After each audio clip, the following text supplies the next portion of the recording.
The meeting room fell silent as I walked in, all eyes fixed on the woman they'd once shunned. James Morgan, my former father-in-law, sat at the head of the table, his face a mask of barely concealed rage.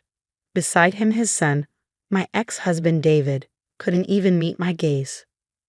"Ms. Chen," James said stiffly, emphasizing my maiden name like it was something distasteful. "Thank you for coming." I smiled, setting my laptop on the polished mahogany table. "It's still Mrs. Morgan, actually. The divorce papers were never filed." The color drained from David's face. I hadn't planned to drop that bomb so early, but seeing them squirm gave me a satisfaction I couldn't resist. "My name is Sarah Chen Morgan, and 2 years ago, these people had thrown me out of their lives because I chose cybersecurity over their precious family banking tradition. Now their multimillion-dollar empire was under attack, and I was their last hope." "Let's focus on the matter at hand," James said sharply, sliding a folder across the table. "Our systems were breached last week. The hackers are threatening to release sensitive client data unless we pay $20 million within 48 hours. I picked up the folder, though I already knew its contents. I've been monitoring the situation since it began. Not that they needed to know that. "The Great Morgan and Sons Bank," I mused, flipping through the pages, brought to its knees by the very thing you dismissed as irrelevant when I warned you about it. James's jaw tightened. "If you're here to gloat, I'm here because your head of it called me directly." I cut him off. "He said you've tried everything else. Every security firm in the city turned you down because they know your systems are outdated.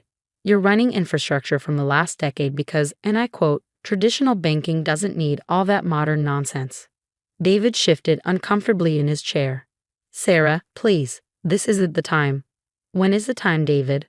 I asked, meeting his eyes for the first time. "When you stood silent while your father threw me out?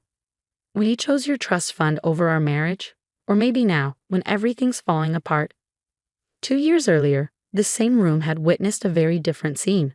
I'd just completed my master's in cybersecurity, turning down a prestigious position at Morgan & Sons to accept a role at a leading tech firm. The betrayal, as James saw it, was unforgivable.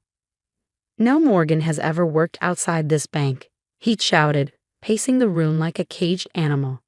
"For 4 generations, we've built this legacy, and you want to throw it all away to play with computers." I tried to explain the importance of modern security measures, how the banking world was changing, but James Morgan didn't listen to women who challenged his authority, not even his daughter-in-law. "Either you take your rightful place in this bank," he declared, "or you're no longer welcome in this family." I looked to David then, hoping he'd finally stand up to his father. But he just stared at his shoes, shoulders slumped in familiar defeat. So I'd walked out, leaving behind their outdated ideas and suffocating traditions. I built my own consulting firm, gained a reputation as one of the best in the field. And now here they were, desperate for the very expertise they'd mocked. "The hack is sophisticated," I said, returning to the present, "but not impossible to trace. I can help you, but I have conditions." James leaned back, his expression wary. "What conditions?" I opened my laptop, typing quickly.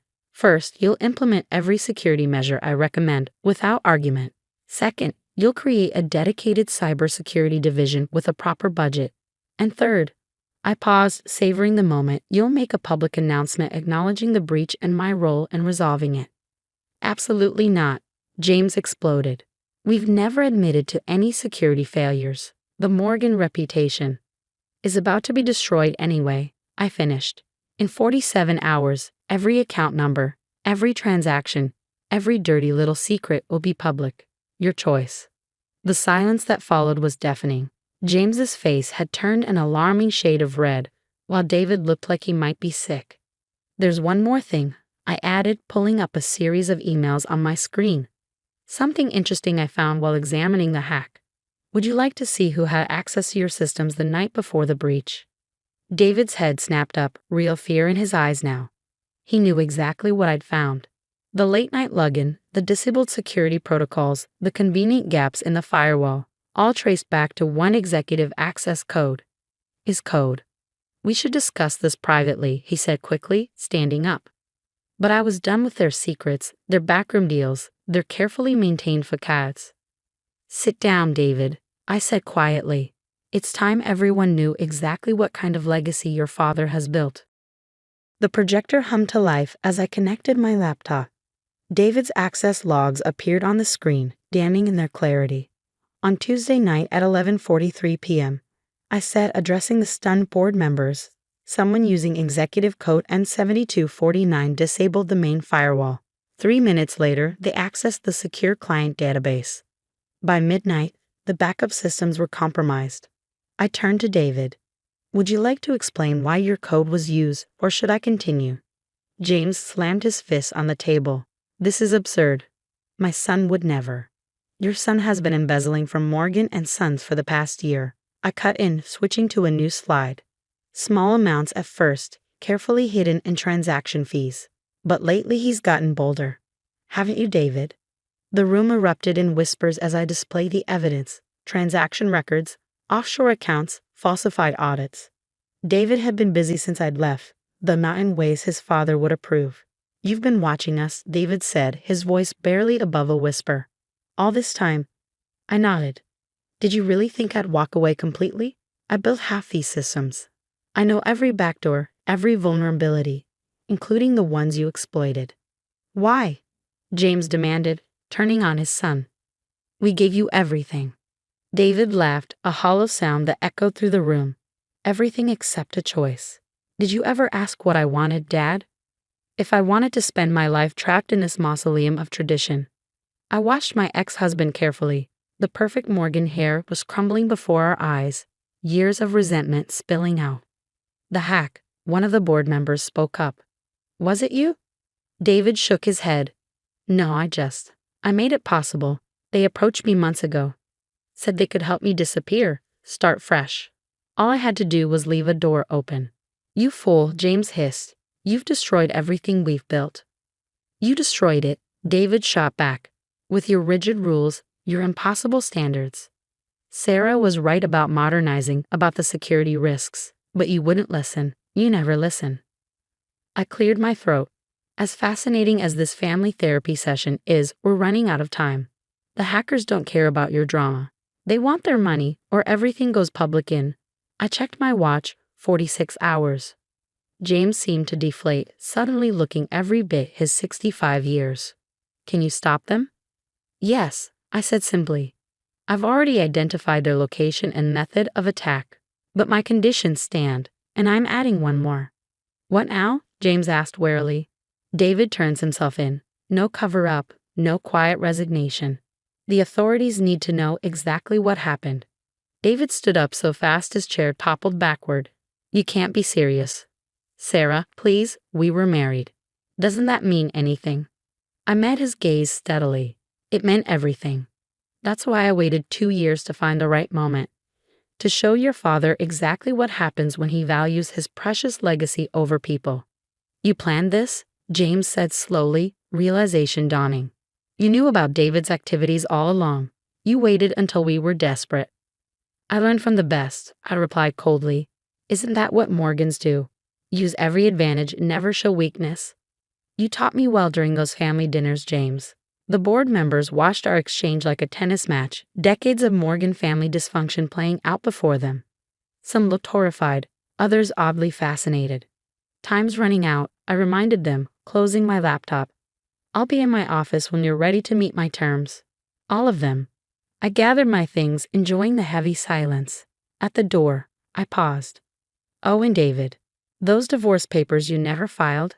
I have copies in my office. We can deal with that after you've turned yourself in. As I walked out, I heard James's voice, surprisingly quiet. What have we done? What indeed, I thought, stepping into the elevator. The Morgans had spent generations building their fortress of wealth and tradition, never realizing they were sealing themselves in a tomb. Now those walls were crumbling, and I was the only one who could prevent total collapse. The irony wasn't lost on me. The next 48 hours transformed Morgan and Sons Bank forever. David surrendered to the authorities that evening, confessing everything, the embezzlement, his role in the hack, years of financial misconduct. The press had a field day. Morgan here betrays dynasty, banking legacy crumbles. I watched it unfold from my office across town, sipping coffee and monitoring the bank's systems. James had agreed to my terms, though I suspected it nearly killed him to do so. A team of my best engineers was already upgrading their security infrastructure, dragging Morgan and Sons into the modern era whether they liked it or not. You're really not going to tell them, are you? Grace asked, perched on the edge of my desk. My best friend and business partner had been with me through everything, helping orchestrate what the media was calling the biggest banking scandal of the decade. I shook my head, pulling up the final piece of code on my screen. They don't need to know that you were the hacker all along, that there never was a $20 million ransom. She laughed softly.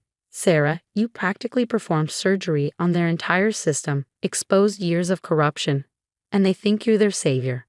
Sometimes the best revenge isn't about destroying your enemies, I said, thinking of all those family dinners where I'd been treated like an outsider. It's about making them thank you for saving them from themselves. The truth was elegantly simple. There had been no external hackers. I'd spent 2 years monitoring the bank systems, watching David's crimes accumulate, waiting for the perfect moment. When he'd grown sloppy enough, I created a sophisticated trail of breadcrumbs leading to phantom attackers. The ransom demand was theater designed to force the Morgans' hands. My phone buzzed, James Morgan's number. Sarah, he said when I answered, his voice rough. The board meeting just ended. They've voted me out. Effective immediately. I leaned back in my chair, savoring the moment. I'm sorry to hear that. No, you're not, he sighed heavily. You're probably delighted. Just like you planned. I didn't plan your downfall, James. You and David did that yourselves. I just made sure the truth came out. There was a long pause. The truth? He repeated bitterly. Do you know what the board wants now? They want you to take over as head of security, a permanent position, direct report to the new CEO. Now it was my turn to pause. This wasn't part of my plan. They're impressed with how you handled the crisis, he continued. Said it's time for new blood, modern perspectives. Everything you tried to tell us 2 years ago. I thought about the irony, the position they'd once denied me, now being offered freely. But I had built something of my own now, something that didn't require their approval or acceptance. Thank them for the offer, I said carefully, but I'll have to decline. My consulting firm keeps me quite busy. Of course it does, James replied, and I heard something new in his voice. Respect, maybe, or resignation. You never needed us, did you? Not really? No, I agreed. But you needed me, you just couldn't admit it. After we hung up, I sat in silence for a moment, thinking about legacy. The Morgans had been so focused on preserving their traditional banking dynasty that they failed to see the world changing around them. Their rigid adherence to the past had created the perfect conditions for their own undoing. A week later, I filed the divorce papers myself. David, facing multiple federal charges, signed them without argument. As I walked out of the courthouse, legally free of the Morgan name, I felt lighter somehow. The bank survived, though changed forever. New leadership, modern systems, transparent operations, everything I'd advocated for years ago. My firm handled their security transitions, commanding fees that would have made James Morgan choke. Sometimes I caught glimpses of my former father-in-law around the city, looking older and more subdued. The great Morgan legacy he'd fought so hard to protect had crumbled under its own weight, reformed into something he barely recognized. As for me, my consulting firm flourished, built on the reputation of saving Morgan and Sons from catastrophe.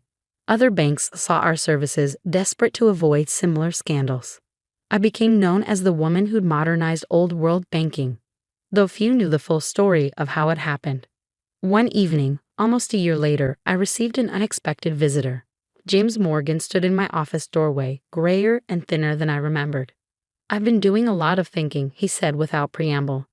About tradition, adaptation, pride. I was wrong, Sarah. About everything. I gestured for him to sit. Would you like some coffee? He shook his head. I'm selling my shares in the bank. All of them. The new board has made an offer. Smart decision, I said. Let them take it in a new direction. Like you did? He smiled faintly. I know it was you, Sarah. The hack, the ransom, all of it.